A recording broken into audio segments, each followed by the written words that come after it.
Hello, welcome to Northwest Connection. My name's Trelf. My name's Seb.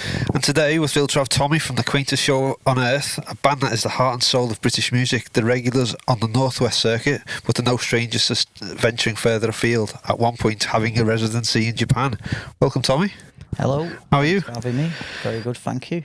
So you're on your own today, but you're usually part of a band? Yeah, and I was thinking of just bringing maybe another Wiganer who plays all round, but everyone's busy, so just me. The weather's too bad. It's almost snowing outside. So how long have you been playing music for, Tommy? Just over 20 years, I'd say. It's about 11 when I started playing, and did probably a gig around 12 or 13-ish. Is that playing guitar? Yeah, I did a bit of guitar and singing, just free chord stuff, and some playing bass with other people as well. So an all-round musician? Yeah, Bit of everything. well, I couldn't play great then, but that was the starting point. Yeah. So what led you to where you are now? Just got to a point where I knew it was what I was interested in doing and pursued it for many years, and ended up doing it full time almost by accident once I figured out ways to properly monetize everything and survive whilst doing it, which took me a very long time. Only in the last kind of 5 years or so have I had that down. And you went to college with Seb? Yeah. Back in the day. John Rigby College, yeah. Then I went to UCLan after that to do a really wild music course. Yeah. Yeah, and so where did the name Quaintest Show on Earth come from? Initially, I decided I wanted to have a flexible name, so it can be me solo or like five people. Or there's a band I was really into called the Mountain Goats, and sometimes it would just be one guy, John Daniel, and he'd say like, "Good evening, we are the Mountain Goats," and it'd just be him. But then you'd see him again, and there'd be like a full band. So it was like a multi-purpose title. And I grew up like known as Tom Jones as well, so I thought, well, I can't have my own name. Yeah. So I've gone to Tommy Jones like over the years, because no one's walking around calling me like Quaintest or something. But the other thing, it's never been said in my whole life, so well done on that one. Yeah, but the other thing of the name is that I wanted to put like an intriguing thing on posters so people don't really even know if it's a singer or whatever. It's like, oh, what's that? Yeah, is it like a magic show, or is it... question sort of thing. Yeah, like, what is it? What's that? And they often will still just ask, and someone will be like, oh, it's just some guy singing. It's intriguing, really. Yeah, because like Quaintest Show on Earth, and it's like, is it? Is he going to do magic, or is he going to do... It's a challenge, yeah. So with... do you have bring different musicians in each time, or do you have a set roster of musicians that play with you? I formed it in 2013, and we have only had 10 total, so it's not switched around as much as you might think. So yeah, but on hand, yeah, it's usually an alternation. I do have kind of a set band at the moment, which is 5 of us, which has been working really well, but I try to limit the full band, to like a special occasion. So we're just doing 2 more before the end of the year, which will be specific specials, if you like. What are the instruments? So piano, bass, acoustic guitar, everyone doing a bit of singing, drums that are different types of percussion depending on what we're doing. So it might be a ballroom or a cajon or a full drum kit. We all play like lots of different things. I do quite a bit of like banjo and uke and stuff like that as well. Alright, so take a car full of stuff with you. Yeah, well, we all just bring our own bits, I suppose, yeah. So with the... do you practice in Wigan then? Is it a Wigan-based band, or...?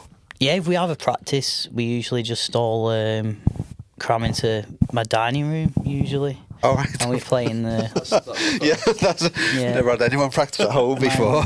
My neighbours are in their 80s and they're completely deaf, so they've never heard us have a single practice. Yeah. They had perfect hearing before. We'll just use electric kit and then turn it down and just do it all set to that kind of thing. we're not like a big blaster in the house anyway. So, how would you describe your music to someone who hasn't heard you before? So if it's the original music, we've covered quite a lot of genres, but it's kind of like a alternative, folky sort of vibe at the moment. I've got a new song coming out, and that's definitely contemporary folk, I would say. You don't have a set genre as such. You just go with. We have had a go at all sorts, Right. really. Yeah. It's funny, that seems to be a Two thing main that pops writers up, and- doesn't it? There's that- Yeah. People do venture outside. You have to, like, I think. You know, if you stay in your lane, then the realms of discovery just diminish by that. Yeah, we so- try so. it, and some of it works better than other stuff. There's definitely strong suit things, and some things I look back on and I'm like, Yeah. that's how it is. It was where I was at the time. Yeah, that's it. But do you find that there is sort of one that you always lean towards? Yeah. Like genre-wise? Yeah, I think my two like primary sort of interests or obsessions is rooted in folk music of different types, and all the 70s American stuff and all the like traditional Irish and English, the storytelling of it as well. Yeah. So when you come to write a song, do you usually just head to pick up a guitar, or is it banjo or ukulele you go for? Is there an instrument you choose? I've got a quite Yes. specific guitar that is what I call like retired, because it doesn't gig with me anymore, because my guitars have to hack like 3 or 4 gigs a week, Yeah, yeah. and it's just done. But it's the guitar I've wrote like nearly everything on. I've had Yeah, it it's your since I was go-to, 14. yeah. I keep it in like nice nick, and I always write music on that primarily, but lyrics I'm a bit of a jotter, like many of us are, and then I put it into some sort of coherent thing afterwards. And do you write all the music and lyrics? Michael Frost has written quite a chunk of it as well. He was the keyboard player, whose alias is John Caramel. John Caramel. Yeah. Delicious. Give him a shout out. Where do you find your inspiration for your lyrics and your melodies? Well, like everyone else, all over different things. So I could give you like an example. Like the latest song, I've just been finishing it, and it's like going to streaming soon. And it just came from like a conversation I had with my dad, which was about like the folk music. We'd done a couple of festivals, and he was like, "So samey, some of this. It's all about like Irish suffrage and stuff." And he's like, "Wouldn't it be interesting to have like a song about like the mine and mill workers of the northwest of England, a kind of road to Wigan Pier sort of thing?" And It's fascinating. I just finished it, and I played it for my mate Joe, and he was like, "Oh, it's like rural times, but for Wigan, So that just came. He was like, "Why doesn't that exist?" And I was like, So Yeah, just Just wrote You it. wonder, because bands follow patterns, don't they? The pattern of the predecessors, and especially with even looking at rock music for a second, that you think there's a timestamp of this is what it's all about. We stay within our lane. We stay within the circumference of that. When actually, you can make a rocky sound and talk about anything. Same Yeah. with folk. Same Yeah. with anything. Classical. It could be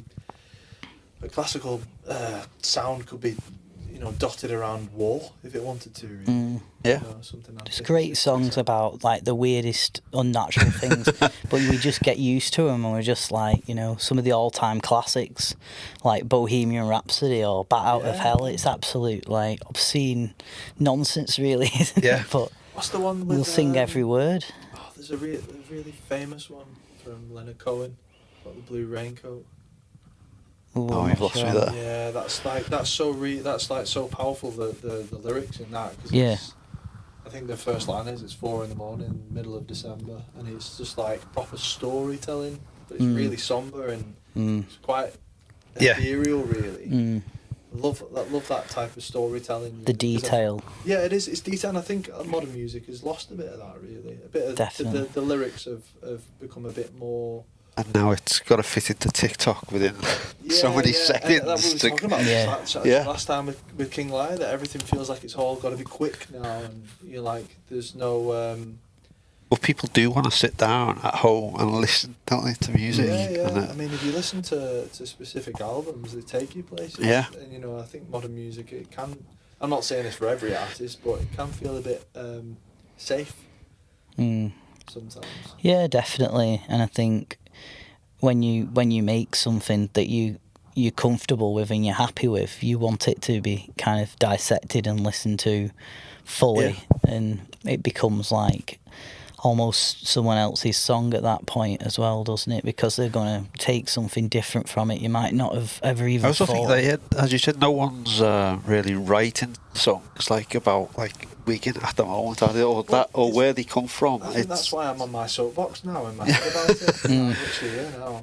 Thinking about, I remember saving a tab on my phone easily about maybe 2 years ago there was an article that came up about 4 brothers from Wigan. It was very much the Saving Private Ryan story, but they'd all been in war, and all 4 of them went to World War Two. One of them survived. And at some point that would have been immortalised in a song, wouldn't it? That is exactly what I thought. It's like, how have I never heard about this in a song? Yeah. Well, that was kind of the context of this as well. I started researching it, and it was in 1900 there were 35,000 like work-related deaths in just like various awful work environments. That's crazy, isn't it? And I name dropped that in it because cotton machines and stuff. Yeah, mine incidents, general like mill. Trouble at the mill. No health and safety back then, was there? Children, all kids working there and everything as well. Yeah, they were so small that it was easy for them to get underneath, wasn't it? So So do you think you'll head down that route in the future, writing more like local based songs? We've done bits of that before, yeah, but it's still a fairly like romantic sentiment as well, because I'm looking at the way that they managed to create so much art around that time, and the music and the folk music came out of them very much the working class, and it's mad they even found time for it, and they barely had the resources, and all they could do was pass them along, you know, to each other really. Yeah. Not even recorded some of these. No, pieces. It doesn't get spoken about enough. I mean, the amount of practically got your own language in this area. The Wiganese, Applemonster and Eat. Do you know what I mean? You know, Babby Shed Pea Wet and all that. So. But yeah, I don't know if I'd write more. I don't know if it takes me, if there's a full if something inspires you to that's it. To do that.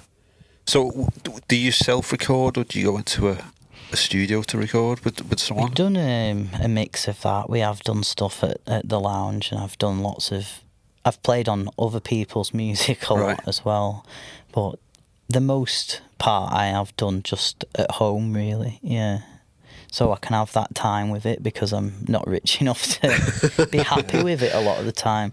But I have set some parameters for myself in studio settings before, where I've only given myself like 2 days in there or 1 day, and I'll just only have time for one guitar and one vocal.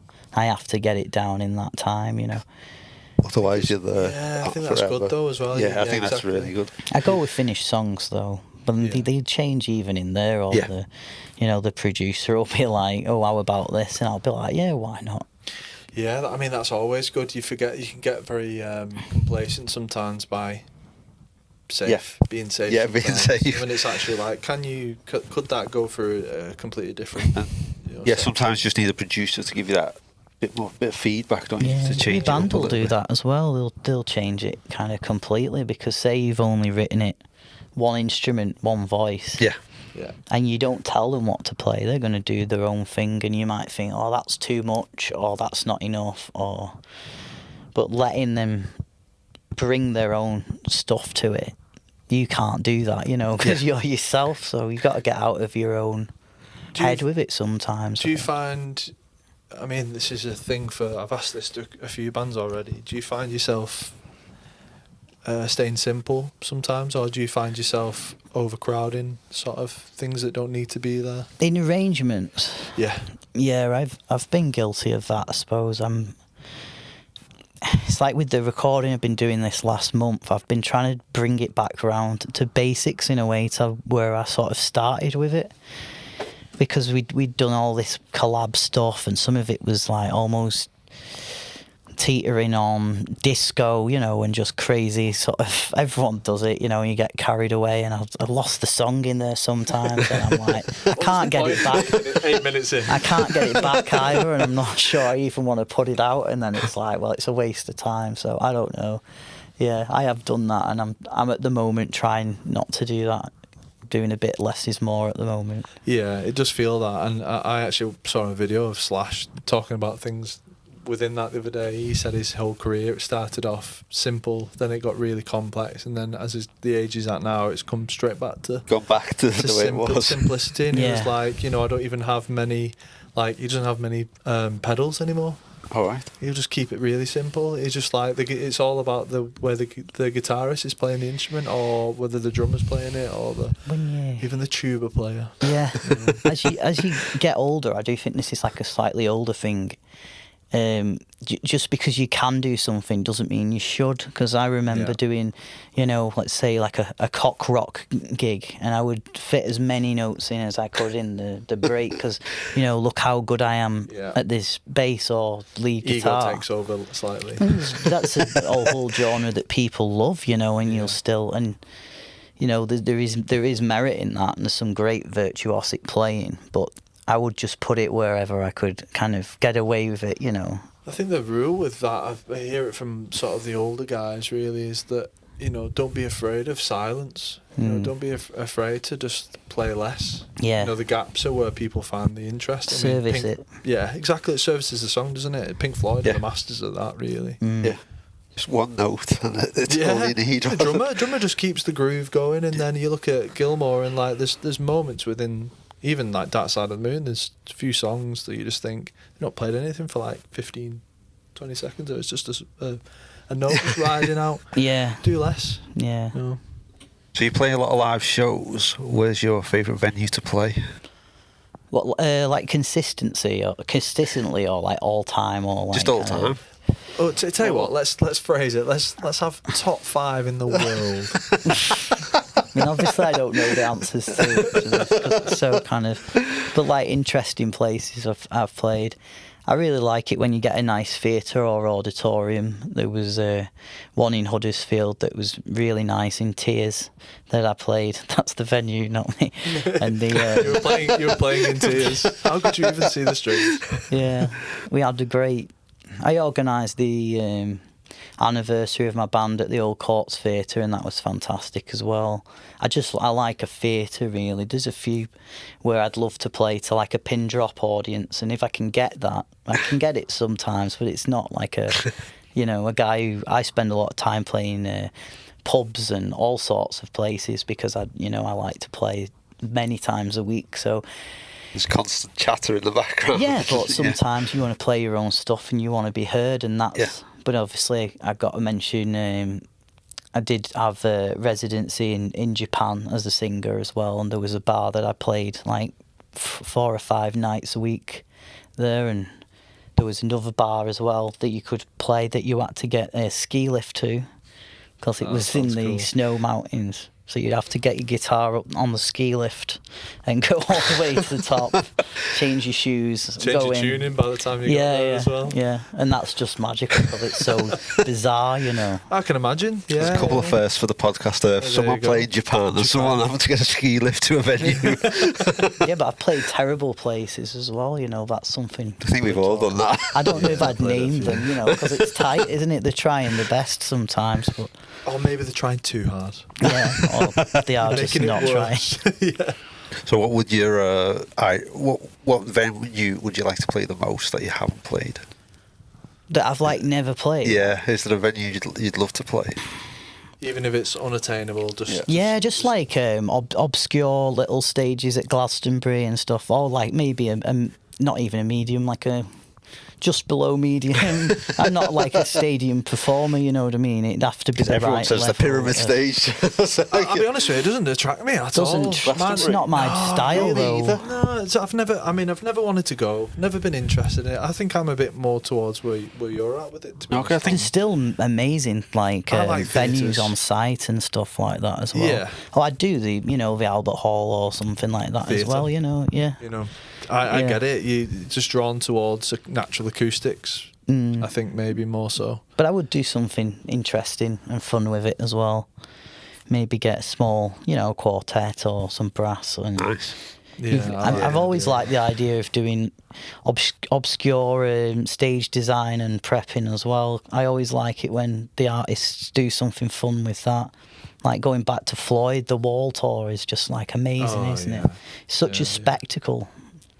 So even with the way somewhere they're doing with the Sphere the at the scope for moment. that'd be brilliant, wouldn't it? Yeah, the Sphere that they're doing in Vegas. I think Gilmore played there. Oh, it's mad Last- that. Yeah, last you week, I two were think. in there as Yeah, well, weren't you you? two Yeah. were the first, were they? I think so, yeah. But I think David Gilmour played there last week, and some of the visuals that he put in the background, because you can practically do anything now. It's crazy. I mean, the scale of that place and the things they can put up. I saw Hotel California when the Eagles put that on. They played at Co-op Live a few months ago, and then they played the Sphere. I think it was probably about a month ago now.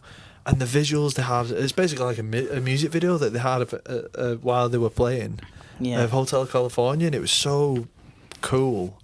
Yeah, The I world's your actually oyster saw, with that, isn't I it? saw Waters last year, and he had a mad Roger Waters, and he did a very similar thing to like the Wall Tour still in this time period, but it was like a new spin on it, and it did like blow my head off completely, like the experience of it. What were the visuals and the performance itself? Oh yeah, and his audacity, of course. Yeah, absolutely. So with your, I see you post quite a bit on social media. Do you think that is an essential thing these days? Do you think that helps get people to your gigs? Or Yeah, but everyone's got their own like groove and demographic with that. So like, I dabbled with TikTok and only gone viral once. Gone viral probably about 3 or 4 times on Facebook for absolute like nonsense, like some of the worst stuff I've ever done. It's still music and it's still songs. It's always the daft stuff. Yeah. It's always something that doesn't. You think it's something random on that catches point, wind. Yeah, people come to my gigs definitely off Facebook. I don't get much traction off Instagram or anything like that, but a lot of people, I'll see they've liked it and then I'll see them like physically there. So there's a connection there. But like virality is like a completely different thing really to that, isn't it? What you're talking about there. Is it crucial? I don't know. I've always wanted to put something on because I'm in some circles where they just don't use it pretty much, and it is a bit of an age thing really. And they'll just have a poster up that's on like best part of the year, and I'll go to it. It'd be like a small folk festival, absolutely rammed. Oh, And it's not even been on the internet. Is the demographic the same there though? As Pretty in, like, much, yeah. well, But it they've makes gone sense, in, doesn't it? they've seen it, they've spoken about, and then you think, well, it worked for like how many years before the internet, but now that's obviously changed it. But to a degree, it must still work in some sense In that it certain worked circles, I think. before the internet. Yeah, but it depends what you're trying to pull off as well. I think sometimes it's easy to forget your demographic, isn't it? And I think that's sometimes it's actually pushing to demographics that you don't need to. Yeah. You actually forget about your demographic. Yeah. If you know what works for you, then why would you not just hone in on that and try and expand that even more? Like put money into that, really, into that demographic. Yeah, that's whether you're in your phase of like trying to please someone else or make something you think's going to be popular versus like making what you want to make, or make like finding it in the middle. Like I've been both them things like loads of times, yeah. And some of the I mean, you half want to do some of the other stuff as well. I just remember, like, one of the things that did really well, I wrote this song that was just about Wigan food reviews, which is like a page on the internet where people complain about, you know, cold kebabs and stuff like that. But it had some of the biggest reach, like, I've ever had, you know, thousands and thousands and thousands of, you know, points of interest to do with that song, you know. Because it's kind of the lowest common denominator thing. It's like, oh, I know that thing, ha ha, that's me. And then you've got someone, you know, just by putting the word Wigan on something. Do you have, for brother, what's best for you? Instagram or TikTok? What works best for you? Or it's interesting, you know. Still using Facebook? Or? But do you know what? Facebook actually does quite well. It's an interesting one. I think it's down to the content. From what I found, I mean, we put a little cover of our own song on yesterday, and that's done really well on TikTok. But on all the others, it's done terrible. Right. And you know, like we put stuff that's slightly comical about stuff that we've been up to, that something's gone wrong. That'll do well on Instagram. It's you put all this effort into making a video, and then something, you know, silly that I'd say gets the traction. YouTube feels like the place where we get the more, like, people that are interested in music interested. But bits can be fine as well. Like, sometimes I'll just film a bit of practice, you know, and we'll be playing, like, the can or something, and that's fun and people enjoy it. And you're still showing we're all, like, good players, even though we're a bit daft or whatever. Yeah, I do feel like that is very much like understanding your brand voice, really, of a band, or even as a solo artist. If you don't understand what you're trying to put out, like, if, say, for instance, we put something really sort of like too comical or too, like, on the nose, it wouldn't fit the style. It wouldn't fit the style of what we're like. But then I see other bands doing it. It's like, if they did something really serious, I would actually laugh then, because I'd be like, this doesn't feel right. That they're we had Madame Claude the other week, and they just put crazy videos on, and it works for the type of band they are. It works really well. Some really left field stuff as well that you would just never have seen in the past, where you're on, like, a band page and the singer's walking around asking, like, members of the public what the biggest dick is and stuff like that. It's like such a stretch for, like, what's a red flag for you, you know, in dating. So they're doing, like, a kind of correspondent TikTok bit, but they're trying to drive traffic to the band. To the music. Yeah, for being outlandish. I don't know, it's just it's like a different medium, that, isn't it? Yeah. Like street interviewing and things, and I've seen that occurring, like, a fair bit as well. You're not sure doesn't on work that, for me. Random, that. Yeah. Very, very random. Yeah. No, I don't know how I would feel about, say, for instance, like, Brother did something that was obscure, or, like, really, like I say, like, outlandish. It wouldn't feel right within, like, our branding. Like, we don't take ourselves too serious, but in the same way, it's like, people are there to be interested in music, and then like, I do feel about that whole you know, the band mystique. That's the thing of the past now. You have to just be yourselves now, instead of play. Because it was a big thing, wasn't it? Oh, like, back in the day, people bought into it. Yeah. I actually saw a band, I'm going to name them so people can look at them themselves, and I've got no opinion on it also, but they're called Guys, Guize, and they are very much doing the band mystique, and I'll be honest with you, it sort of has worked for me in a way, because the way that the guy portrays this character is very, very watchable, but I don't know if I've actually heard any of the music. Yeah, you're just watching their videos, and you're not actually paying attention to the music they're making. And I'm now thinking of, like, I can hear his voice in my head for the amount of videos I've watched, because I was like, I wonder if he does this on everyone, and it's the same. It's just this, it's patter, it's like this rapport that he puts out. But I can't even, and I know I've watched videos of them playing, but I can't remember what they sound like. Yeah, that's because he's sort of subliminally you put so much effort into your music, but that's sort of detracting from it, isn't it? Yeah, and well, we're trying to very much be the opposite of that now. So that sort of is my question for you. Like, really, do you ever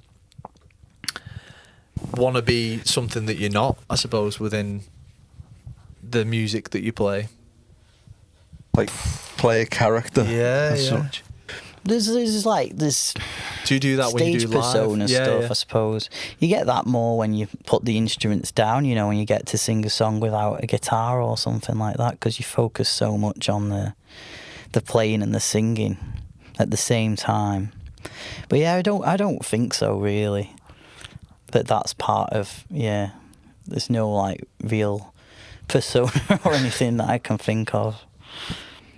Because some bands definitely do that sort of thing, don't they? They have a stage, like, almost like an actor. Yeah, it only works if you you have to solely, massively believe that you're that person. Forced ego doesn't work anymore either. There's like a point where people would be like, "Oh, look at him, he's so cool," for whatever like reason, and now they would say, "Oh, what an idiot," or something. Yeah, that's absolutely. like a change in kind of. I do think that a lot of that is, we've mentioned it a few times in the podcast already, that everything's so quick now. Yeah. I don't like you, I can watch this other thing. As opposed to back in the day, it was like, I'm going to see this band, I'll see everything from this band, they're going to create an atmosphere and they're going to create a performance for me. Well, it's very much now, it's like, next. Yeah. Next. What's the next thing? Yeah, you Swipe don't left. get long, do you? No, you don't get long. You don't. You've got to impress pretty sort of immediately, and I think that is why everything's drawn now towards realism than a facade in a way. Yeah, you've got to put yourself out there as you want, catch the attention straight away. And people have got to be like, are they being real or are they faking it? Well, that's a big thing, isn't it, at the moment with industry plants, you know, very much in inverted commas, and everyone being accused of it at some level, and not, you know, it's hard to say that it definitely exists as well. And there was another term I heard, like, so the Nepo baby thing, which is if you're I've heard this. This is if you're like, your dad is say John Travolta, and then you want to have a career as an actor or a singer. Nepotism. And your opportunity likelihood is like heightened significantly. Just look at that Jaden Smith. Just look at Lily Rose Depp. But everyone's thinking about these things now. It's like the trial of the artist in a sense, isn't it? Like, what is your authenticity or credentials? Do you deserve it? You know. Yeah, I mean, it goes more with success, though. Yeah, I mean, some people are talented enough to do it because they've had an indoctrination thing from birth. Yeah. You know, like there's talented actors out there. Maya Hawke from Stranger Things, Ethan Hawke and Uma Thurman's daughter. Yeah. You know, she's done well. She's good, but there's a lot of people out there that get an opportunity and they're terrible. Jaden Smith. Yeah, another one's Billy Lord, is it? It's Carrie Fisher's daughter, and her mum's even more famous. I can't remember if it's Debbie Reynolds or not. I think it is, yeah. Yeah, but that's like a full string straight through, isn't it? But it doesn't mean immediately that they're not.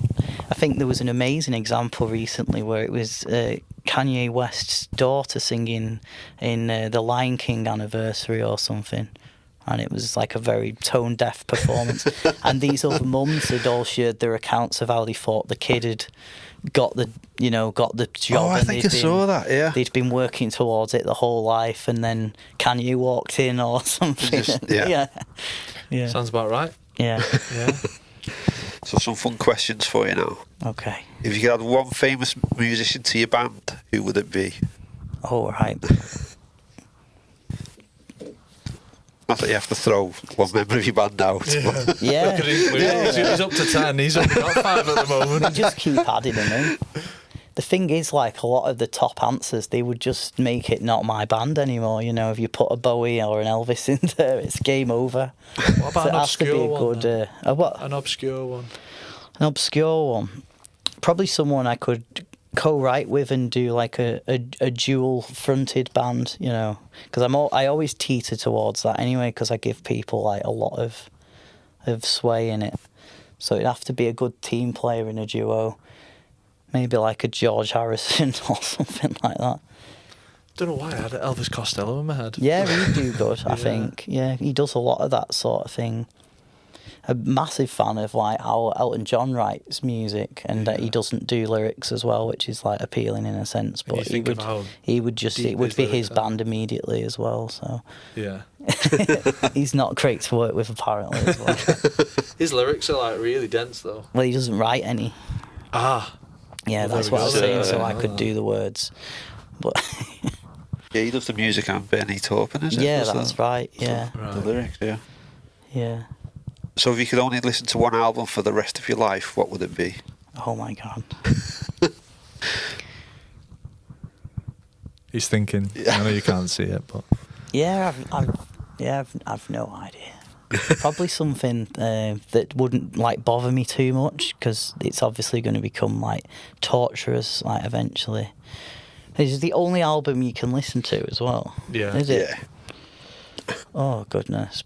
Probably just. Oh, can you have like a blank thing you can record onto? Or...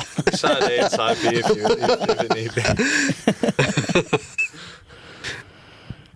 I would hate it, whatever it was. So I don't know what would be the least intolerable. Like I go off. I suppose things that's it, and- isn't it? It's thinking of, yeah. You've got to have enough range within it. Yeah, it's got to Do be. you have one for this, just out of interest? I know. I mean, well, I answered mine last week, Yeah. but I've actually been thinking about it. I would change mine because mine was Use Your Illusion 2 Oh right. from Guns N' Roses. But I also originally, before that, said Blade Runner's Vangelis's Blade Runner, should I say?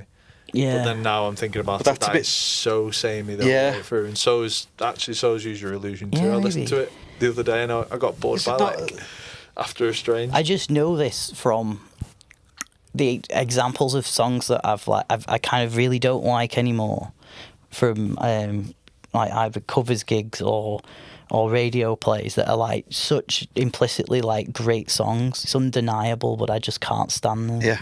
At this point, you know. I would even say like Mr. Brightside is a pretty like good song, really, if you can just, and Wonderwall, if you can just try and forget them for a second. You can't forget them now because they've get that Men become in part Black of pen. the You could just- torturous makeup of, yeah, maybe hear it for the first time, you might go, it's not bad. There's a few It's not films bad. like that as well. Yeah. You wish you could just like they're that good. You Just could watch watch like again. Sixth Sense. Watch. Do you know what I mean? Yeah. Watch for the all- first Yeah, time. exactly. Yeah. Yeah. That would be amazing. Yeah. What's the one song you wish you'd penned and it can't be for the money? It can't be a Christmas song. Everyone says. Happy birthday, did you say? Everyone A else said winner that. for that one. I don't. There's any royalties with that though. Yeah, Paul McCartney used to own it and he sold it Oh, at one really? point. Yeah, I'm pretty sure. I didn't know that. I didn't know that. Everyone says, what's that?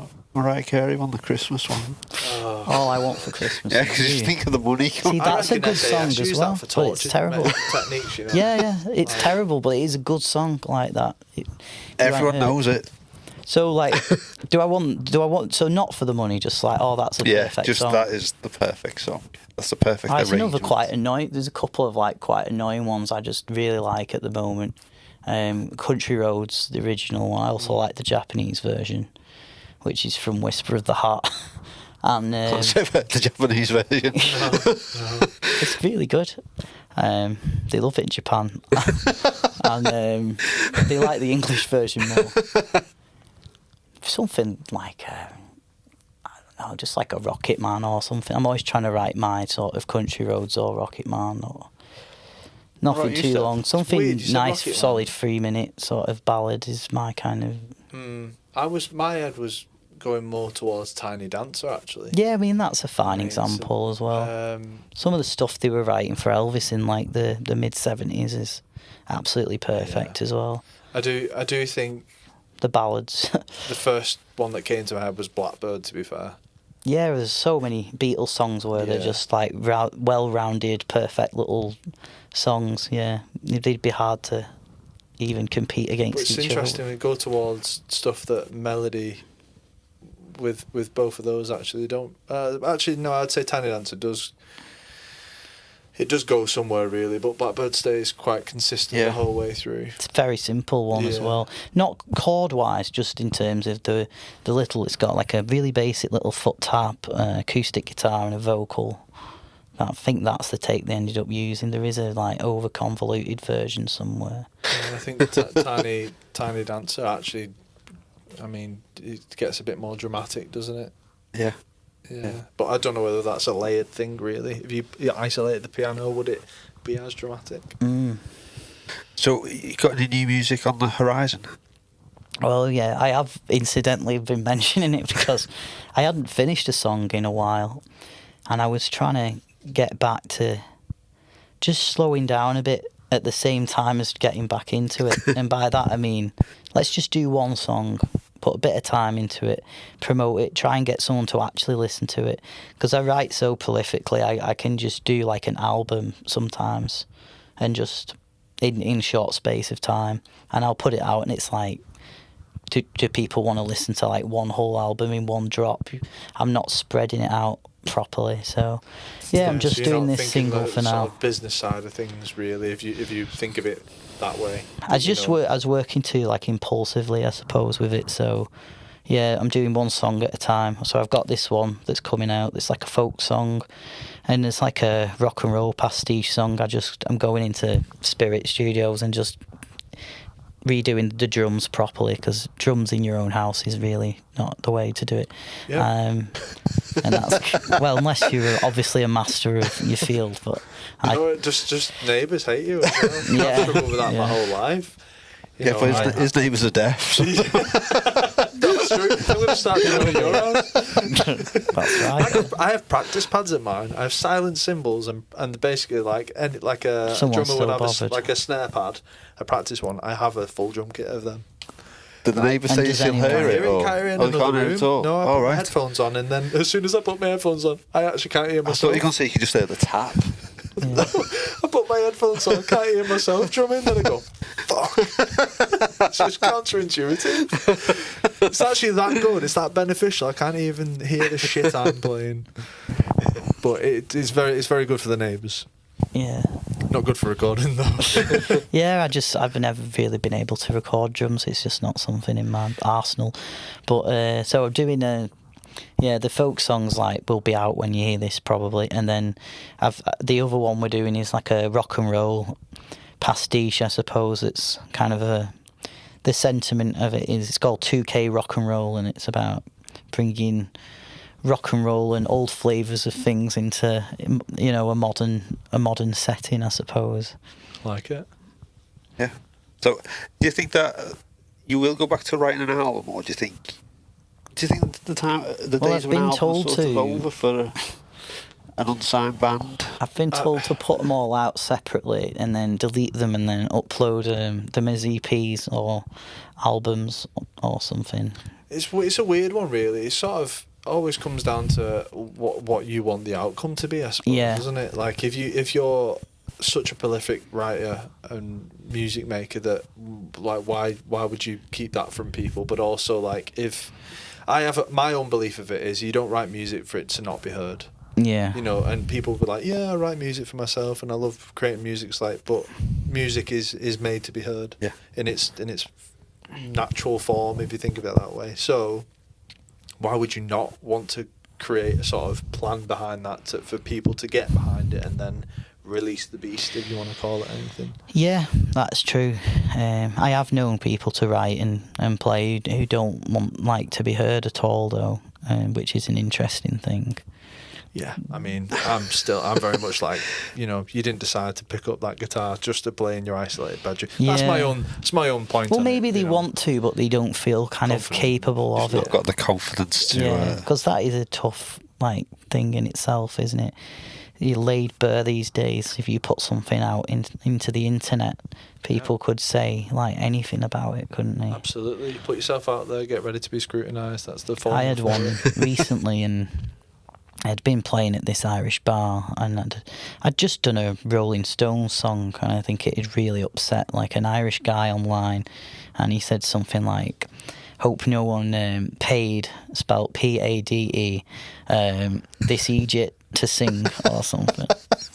But then when I looked it up, the it was all just like hate comments replying back to him in my defence. So I was like, oh, that's nice in a way. 2024. If the internet has your back, yeah. 1990s, that would have just been the one comment. Yeah. Everyone's looking out for each other. These days, so at least War of the that's good. Jungle, but it's not as bad as you think it's going to be when it actually happens, you know. But people do worry about it. Anyone who's played a few like fairly serious games knows what it's really like out there, you know. And you'll get much worse in a session on there than you will trying to put some art out. I always think of it as like, imagine being a Premier League footballer that's made like a massive mistake, and the amount of tweets they must get out. Yeah. The amount of hate. The criticism. You know, you just don't want to open your phone for a few days. Really. Yeah. Let the notifications die in the background. Well, thanks for coming down, Tommy. Very in this terrible weather. Yeah, absolutely awful weather. But yeah, thank you very much for coming down. Thanks for having me. No problem. See you soon. Bye. Bye. Bye bye.